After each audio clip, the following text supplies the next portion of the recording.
That was such a good answer. A lot of excitement on that. Good answer. I have been in health IT most of my career, started just a couple years out of college working in health IT.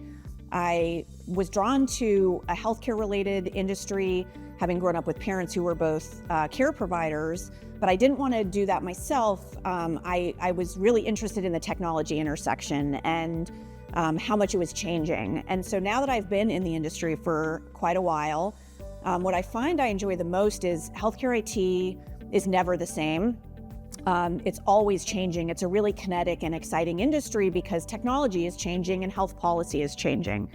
And so, that's fun, first of all. It's never boring.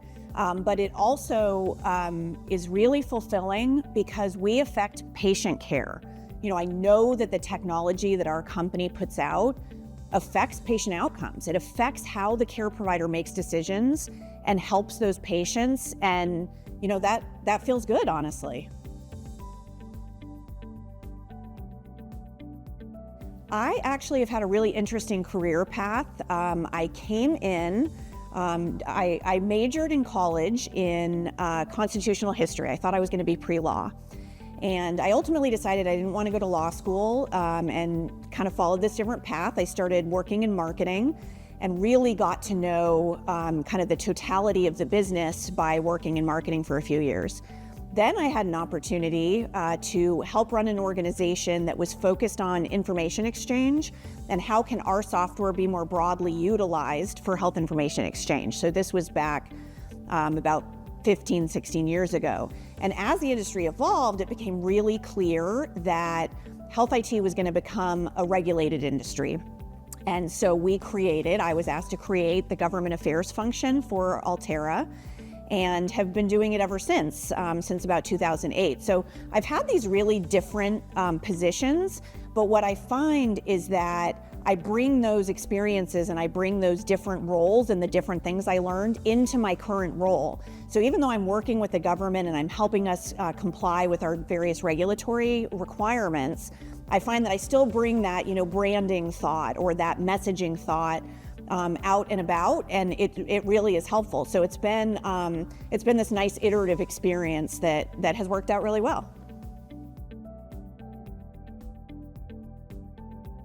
I would definitely say a couple of years ago, I was nominated for and won an award from HIMSS, which is our industry trade association, as one of the most influential women in health IT. And that meant a lot to me. It was a reflection, I think, of years of work. A lot of my role is working not only within the company, but working external to the company. So I work with a lot of different stakeholders across the industry. I work with policymakers, I work with provider organizations, I work with patient advocates, and the award was meant to reflect kind of the impact that I'm having across the industry, and honestly, like that felt really good. It felt like validation of my hard work and of kind of the partnerships and collaborative relationships that I've built all over the place. So that was definitely a proud moment for me.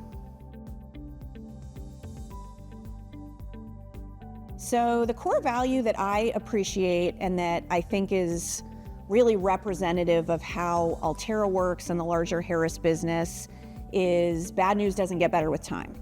So we all have things that don't go right in our work, right? I mean, just things naturally, that's what can happen. And culturally, there is this expectation within the company that you should be able to share that, with your boss, with company leadership, with other people that you're working with. And it shouldn't be about blame, it should be about how are we going to solve this. And I really appreciate that. I think it underpins so many of the expectations for us as employees of Altera. For example, there is also an encouragement to experiment in your work, which I love. Try something, see if it works. If it doesn't work, that's okay. And to me, those couple together. If you try something, you experiment with a new approach or something that you think might work and it doesn't, you can share that. You can say this experiment didn't work out, but here's what I'm going to do. Here's something new I'm going to try. Here's what I learned. And I love that. It just creates kind of an open environment where you can be really honest about what's going well and what's not going well. And it isn't going to be about blaming you for something that went wrong. It's okay. How are you going to fix it? Let's move on, which I think is fantastic.